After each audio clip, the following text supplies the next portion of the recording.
Hi guys, Kanika here, and you're watching the K Factor by Kanika Kush. Before I even begin today, there's a little disclaimer there for all parents out there that I'm just going to tell you my own journey with my son, and in no way am I trying to, tell you how to be a good parent or any of that, because we all know ourselves and our children the best. So nobody can really tell you what to do. That said, we can only share, right? So what I'm going to do is I'm going to only talk about myself. So, as the title suggests, it is celebrating our children. And so, I'll just share with you a few things and see if, of course, with minimalism as always, if they help. Okay. So, it begins from my own childhood, to be honest. And let's face it, I mean, everybody who's in their late 30s, early 40s, we belong to parents, or we were children of parents that did have a lot of dreams for us. And we do belong to a different generation altogether. And my story is no different because. Interestingly, so my parents both are doctors, and we have a family of engineers and doctors. So it was almost a given that I will be one, right? And incidentally, I was a good student. So I think that kind of very easily, was equated with becoming a doctor or an engineer. Now, what happened was that became the center point, that you have to become that, and thus you have to study. And even though I did not like studying too much, or at least I did not like what I was studying, okay, I mean, when I look back, I feel, I would have been way better with more of arts and history and stuff instead of science and math, okay, but I had all of it. Now, what happened is that this is a confession. Today, at least up till 5 years ago, I feel I started learning only 5 years ago. And if you ask me very basic stuff about the world, I know zilch, I know nothing. Okay, I mean, मुझे capitals नहीं पता है, मुझे ये नहीं पता है कि ये क्यों होता है, science नहीं आता, कुछ नहीं आता, and math I suck at. Okay, a little bit of this thing, my claim to being afloat is only to art, okay, and design, and that's it. And that is something that I did on my own.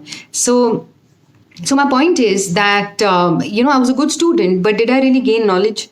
No, I did not. So then what's the point, right? Now, what I'm coming forward with in terms of minimalism and your children is to minimize the urge to juxtapose your ideology or your thinking on them. So I do that, and I'll tell you how. For example, in studies, okay, let's talk about academics right now. In academics, because I have a story and I realized that he can be what he has to. We live in a world today with abundant opportunities for children and whatever they want to be. So every time there is an urge that comes in me, to tell him ki beta Hindi zyada pad lo ya ye zyada pad lo. See, he's doing all right in school. He's about 11, so he's in grade 5, and he is doing all right. Okay, so I don't have any urge whatsoever academically to tell him ye karna hai, wo karna hai. It's pretty clear. And to the extent that I questioned this, and with my husband, okay, we both sat down and we were like, okay, what are we scared of with our child in terms of academics? So initially it was like, what if he fails? Wohi hota hai na? That what if he fails and stays back? So then the next question was, okay, so what if he fails? So what will happen? So let's forget about what will happen to him, okay? Like, how will he think? Let's understand what will happen to us, because that's the point, na?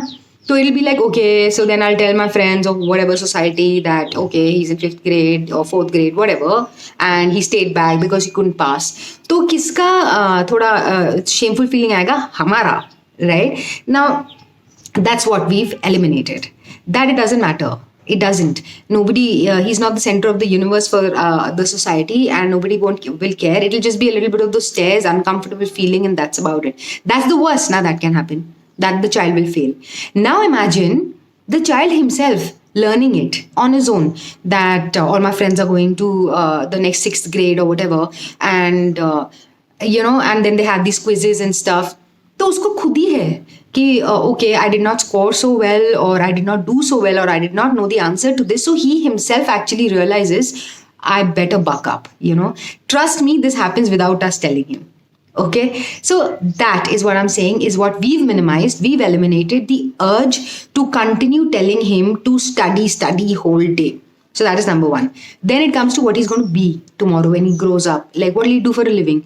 We've left it. I mean, even at 20 or at 18 or at 25, he doesn't know what to do with his life. It's fine. As long as he's a great human being, कुछ ना कुछ तो कर ही लेगा ना, कुछ तो कर ही लेगा. तो उसमें हमारी शर्म इन्वॉल्व है कि हमारा बच्चा ये कर रहा है. नहीं, not really. Because as I've said earlier in another video, that for us, work has no status, gender, nothing. Work is work. So as long as he's making two ends meet, well, great. And see, at the end of it, his life path and his path in life is unique to him. So we cannot, as much as we want to worry as mothers or as fathers about, ऐसा नहीं वैसा, वो तो हम अपने experiences बता रहे हैं. Yes, we can continue to tell. We do know what's best for the child. We can provide the safety net for a while. We can support, encourage. But can we really steer the path for them? I don't think so. Okay. So the best way is to just minimize all the urges that come to push them for something or to resist. Like they're saying something, मुझे करना है, and we are resisting because it doesn't hold true in our heads, right? So if the child is happy doing something, let him, or in your case could be her. So I'm saying him because I have a son. So करने दो ना, क्या है? Let them make their own mistakes. Be there. Tell them you're doing this. The consequence could be this. Now go for it. Okay. What I've seen with my own son is that typically they will end up doing stuff that is sensible. And sometimes I feel they are far more sensible than us, ये बहुत बार मैंने देखा है. Like they already know that this is not right, this is right. Then I've seen him making amazing decisions with regards to food. I mean, there is a party happening नीचे, there's a pizza party happening in the park and all of that, but he's just recovered from a stomach infection. I didn't have to tell him. I got to know later that Mama, I said no. They were urging that aajo, let's have pizza, Maggie and all that. And I said no. So how did that happen? I did not lecture him. I'm like, I told you, ye khaya, ye hua hai, so enjoy the medications and everything. So this is for the health. So resist the urge to continuously push your ideology. In our case, our ideology, we always keep eliminating the urge to kind of keep telling them, aisa nahi, vaisa nahi, because let's face it, the world that they live in is very different from the world that we were brought up in. So it's more to do with us than it has to do with them. Okay, guys. So as always, hope that this helped, and whatever I shared could maybe resonate with you. And that's the whole purpose of this. Is not to tell you how to parent your child at all. Okay, guys. I'll see you next time. Bye.